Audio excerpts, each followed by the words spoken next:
Oh, it's okay, little baby, don't cry. This boy, Luke, gets bullied at school by a group of thugs. What they don't know is that Luke's brother, David, a recently retired Special Forces soldier, is watching over him.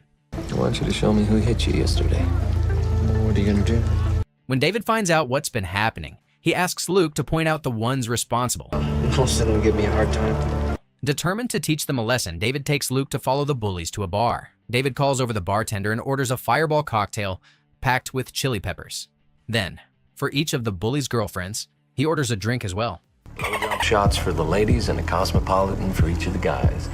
Sensing the provocation, one of the thugs storms over. I don't want it though. You can have it. Drink in hand, and throws it in David's face. David just smiles and returns the favor with a fiery cocktail. When it comes to those who hurt his little brother, David doesn't hold back. Each of them takes a heavy blow. For the damages. After leaving cash to cover the damages, he walks out with Luke. But no one knows that David isn't actually Luke's brother. He's the former comrade of Luke's real brother. Tragedy hit Luke's family hard 2 weeks ago. His brother died in combat. After the loss of their eldest son, Caleb, in the war, the Peterson family, Spencer, his wife Laura, and their 2 children, Luke and Anna, are struggling to cope. One morning, Laura is seen drowning in sorrow after Spencer and Luke head out of the house. Suddenly, a seemingly polite and composed man arrives at their doorstep. Laura is taken aback when he addresses her by her name, apparently aware of who she is. I knew your son, Caleb. And we trained together and served together, and well, we came to be good friends. The man introduces himself as David Collins, a former U.S. Army sergeant, and claims he was Caleb's closest friend during their service. Laura then invites David into their home and offers him a drink, albeit a sense of suspicion still lingering on her mind. He continues to explain that he had spent several months recovering in a military hospital due to an injury, and came over right after being discharged. I was with him when he died. One of the things he asked was for me to check on y'all. He wanted me to tell you that he loved you. Overwhelmed with sadness, Laura excuses herself to use the washroom where she sobs uncontrollably. Upon returning to the living room, David shows her a photo of Caleb's deployment. Laura's previous doubts about him vanish into thin air instantly. Noticing the saddened expression on Laura's face, David quickly puts on an apologetic facade and pretends to be leaving. I probably should have called first, but I'm gonna be on my way now. However, Laura persuades him to stay by insisting that Anna would want to meet him. Warm and respectful, David quickly earns Laura's trust, though Anna remains wary. Upon hearing his plans to stay at a local motel, Laura offers David a room in their home for as long as he needs. In fact, you can stay in Caleb's old room. We insist. After Anna leaves for work, Laura shows David to his guest room. She reassures him that she does not mind him using Caleb's room and leaves him to get settled in. As soon as she is gone, David is seen wearing an unreadable expression. Meanwhile, Luke is harassed by bullies at school but does not have the guts to retaliate. He puts on an indifferent disposition when Laura picks him up from school, acting as though nothing happened. How was your day? It was good. Great. As David settles in, he quickly involves himself in the Petersons' lives. Back at home, Luke gets to know David while Spencer is heard arguing with Laura for letting a supposed stranger into their home.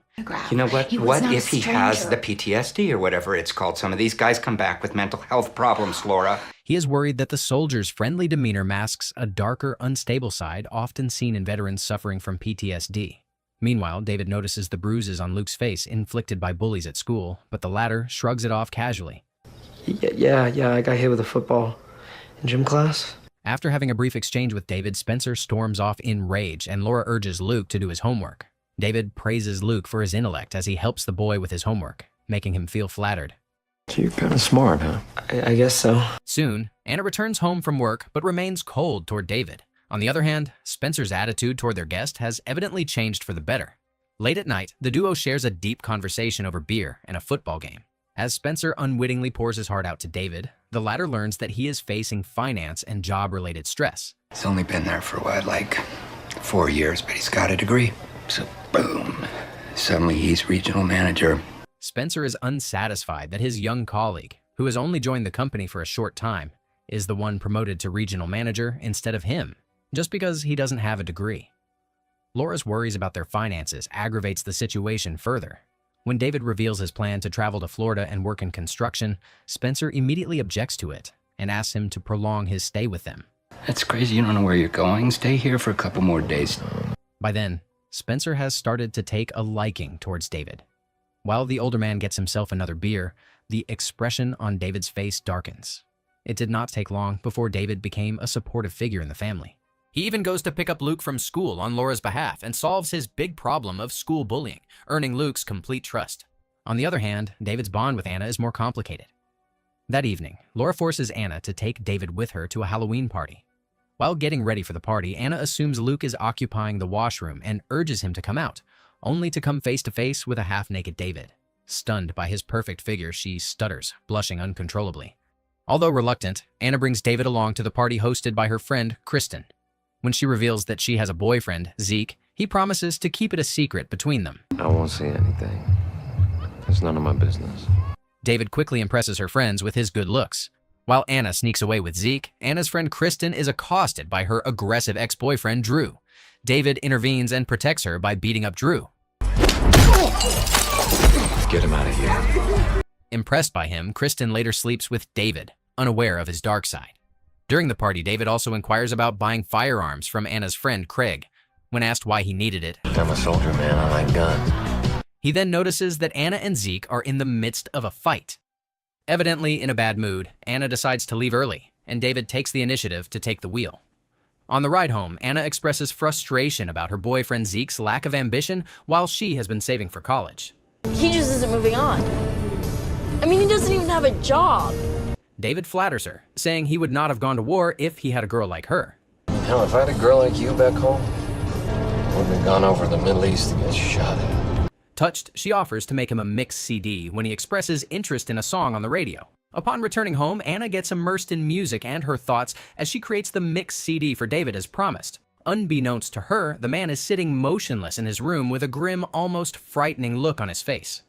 The same day, Anna accidentally overhears David having an intense phone conversation with an unknown caller using Luke's phone. He seems to be demanding a new face from someone suspected to be a plastic surgeon. Fingers, yes, as soon as possible. I'm off the grid for now, but there are people trying to look for me. It could be heard from the conversation that someone is going after him. Feeling suspicious, Anna contacts the military base for more information to verify his identity. Yeah, his name's David Anderson Collins. I can tell you the unit that he served in if that helps. This phone call triggers an alert at a private military contractor called KPG. It turns out David is the test subject of military was assumed dead based on the military records. Major Richard Carver, the head of the project, assembles a special forces team upon knowing that David is with the Petersons and heads to his location. Book me on the next flight. If we need to charter something, do it, and I'm gonna need some shooters. Soon after, David meets up with Craig and his associate to buy guns. Upon confirming that David has brought cash with him, Craig's partner eagerly introduces the firearms he brought. I mean, it's a standard Beretta. I'm sure you're familiar with it. In my opinion, if you've seen one of these, you've seen them all. David then declares that he will take up all of the items, which delights the other two. The good news, however, did not last long for them. I'll cut you a deal. You can take them all off my hands. No, I'm going to kill you. Without blinking an eye, David murders both men with a handgun before stealing their weapons and grenades. Meanwhile, Anna receives updates from the military base about David and tries to tell Laura about it, but is interrupted by Spencer's return. It comes to light that Spencer's boss and girlfriend have died under mysterious circumstances. Like both taking a bunch of prescription pills. It was like they committed suicide together or something. Ironically, this supposed tragedy paved the way for Spencer's sudden promotion and salary raise. Soon, Anna receives a bad news through a phone call from Zeke, telling her that Craig has been murdered. Overwhelmed with shock, Anna heads to the restaurant where Kristen works to seek solace. Back at home, David and Luke sit out on the porch to carve pumpkins for Halloween. David finds their kitchen knife blunt and forks out his own Swiss Army knife, cutting through the pumpkin in one swift motion.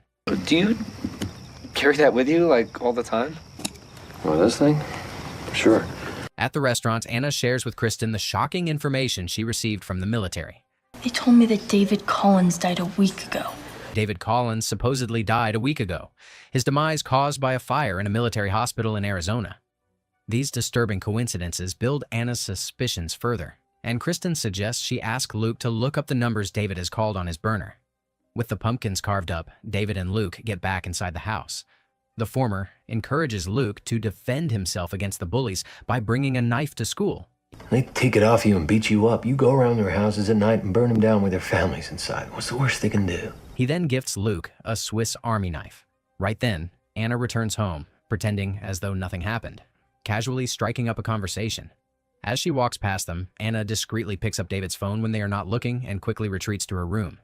She then turns on some loud music and snaps a photo of the phone numbers in the call history. At that moment, David's phone abruptly rings, throwing Anna into a state of panic. Not wanting to get caught, she hastily tosses the phone onto the bed in David's room before rushing back to her room. Almost immediately, David appears in the hallway with a grim expression.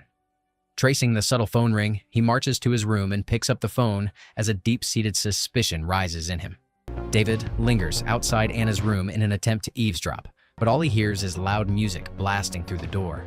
Holding her breath behind the door the entire time, Anna only lets down her guard when he finally leaves. Not long later, she receives a call from Zeke, who is being detained by the authorities.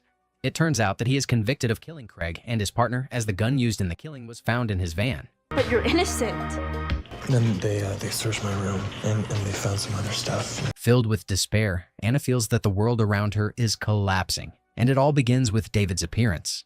Anna confides in her family, and though her mother shares her sorrow, Spencer is particularly dismissive. You want to know why Zeke was arrested for murder? Because he probably did it, that's why. He was already disapproving of Zeke to begin with, which is why she kept their relationship in the shadows. As the fight between the father and daughter gets intense, Anna reveals what she found out about David from the military. Called the military base that he said he was from, and they told me he was dead. Nonetheless, the man justifies her suspicions calmly.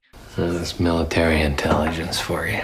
By explaining that he was from a special forces unit and that the military gave her a cover story for civilians. Having said that, he fishes out his military name tags to prove his identity. Convinced by David's words, Spencer is infuriated by Anna's accusations and demands that she apologize to him. Anna Peterson, you owe him an apology right now. You watch your mouth, young lady. In a rage, Anna cusses at her father and storms off to her room. Feigning innocence, David continues to explain the misunderstanding to the Petersons couple. While Anna sits in contemplation, she is interrupted by David's sudden appearance. Taken aback, she freezes in terror, expecting hostile behavior from him. At first, David begins in a gentle manner. I just wanted to say how sorry I am about Craig. He promises to move on from their house in a few days, hinting at Anna to stop poking her nose into his business. Okay. His intense eyes fixed on Anna until she finally agrees. Okay. While leaving, David's attention is caught by the mixed CD Anna made for him. As though nothing happened, he puts on a superficial, cheery facade. Well, thank you. I can't wait to listen to it. Meanwhile, Richard heads off to the airport while assembling a team for his mission to capture David. I want every contractor within a 100-mile radius, and I need a team mobilized by the time I land. As Anna digs deeper, she discovers using a reverse directory that David had been calling a plastic surgeon in Miami named Peter Boddington, whose license was revoked 2 years ago. She asks Luke to help uncover more information on David. You really think David killed Craig and that other guy? Although Luke is still having reservations about Anna's suspicions, he agrees to help her nonetheless. When Luke is attacked again at school, he fights back by punching the bully in the face and hitting him with a yardstick. After they are both sent to the principal's office, David arrives with Laura to talk to the principal. David is pleased to find out that Luke took up his advice and fought back when he was bullied. Due to the school's policy against violence, the principal decides to expel Luke. A gay student targeted with physical violence finally defends himself. And you're, what? Suspending him? Using his quick wit and knowledge of law, David blackmails the school principal into going easy on Luke, coercing him to only give the boy a month of detention. Feeling indebted, Luke tells David of Anna's suspicions and her plans to report him to the authorities. She thinks you killed Craig, and she's trying to make a case to the police so they'll let her boyfriend go. At first, David shrugs it off casually, but when Luke reveals that he knows David is impersonating the real Collins with the help of the plastic surgeon, his expression turns grim instantly. You killed Dad's boss too, right? Nevertheless, Luke promises not to investigate any further or tell anyone else. I'm not going to tell anyone about it. And nobody will believe Anna. She doesn't have anything against you. David also finds out that Anna has told Kristen about him. While David is helping Laura with laundry, she expresses her heartfelt gratitude for his help and support to the family. Everything. I'm really grateful. David responds with slight unease and goes to retrieve the rest of the laundry. The truth comes out in a violent clash when Richard and his team arrive at the Peterson home. Before Richard has a chance to explain the situation to Laura, David reappears with the laundry, and both parties immediately engage in an intense shootout. With his leg injured, David attempts to make an escape, but encounters Laura in the kitchen. When she questions his real identity, he reveals that he and Caleb were in the same program. Hiding the knife in his hand, David is having second thoughts about killing Laura. However, she exposes his location without warning, prompting David to stab her in the chest with the kitchen knife. By then, David has slaughtered every member of the team except Richard. Driving away, he runs into Spencer. I'm really sorry about this, sir. Injured during the confrontation, David continues his mission to eliminate all loose ends. With his car tires flattened, Richard borrows a civilian's car to pick up Anna from the diner. Not long after their departure, David arrives at the same diner to look for Anna, but to no avail. Frustrated, he proceeds to kill Kristen by shooting her in the chest and blows up the diner with grenades. After receiving a call, Richard decides to go look for Luke. He reveals that David was a participant in a top-secret military medical program, an advanced behavioral conditioning program designed to create perfect soldiers. David escaped after setting the test facility ablaze, killing everyone inside, and leaving behind charred, unidentifiable bodies so that the world would believe he was dead. At the school's recreation center, Luke is serving after-school detention by helping out with prom preparations. He is about to answer Anna's call when the teacher warns him against using phones during detection and confiscates his phone. On the way to the recreation center, Anna and Richard notice police cars and fire trucks going in the opposite direction. Only then does Richard tell her about the incident at the diner. Somebody attacked your diner right after we left. It was called in as an explosion. An ominous feeling arises in Anna. Wait, where are my parents? They're both dead. Richard goes on to explain David's neurological conditioning that protects both him and the experiment. When the experiment failed, David became a programmed killer, eliminating anyone who might compromise his identity. He is unlikely to stop himself even if he wants to. Soon, Anna and Richard arrive at the school, where a Halloween dance is underway inside a haunted house setup. As soon as they get to Luke, David announces his presence by cutting off the power. He then plays Anna's mixed CD over the speakers as he begins his final rampage. Amid the confusion and flickering lights, David kills Luke's teacher and Richard with a box cutter. At first, Luke refuses to believe that David is as sinister as Anna claims, even suggesting that they go talk to him. What's going on? But David wouldn't hurt us. However, his presumptions about David shatter when she tells him about their parents' demise. He killed Mom and Dad. After ensuring Luke is well hidden, Anna goes off on her own to find David. Now, showing his true colors, David searches for Luke in order to kill him.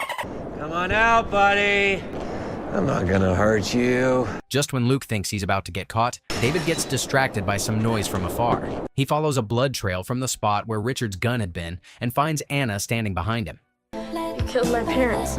Keen to avenge her parents, she fires the gun at David, who collapses to the ground. Assuming she got him for good, Anna lets down her guard, only to get stabbed in the leg by David in a surprise attack. She attempts to shoot him, but the gun misfires and sparks a fire. David then proceeds to strangle her. In a final act of courage, Luke intervenes and stabs David with the knife David had given him, freeing Anna. Wounded, David tells Luke he did the right thing. You did the right thing. And gives a thumbs up before collapsing to the ground. In the aftermath, Anna and Luke sit outside in an ambulance, bloodied and shell-shocked.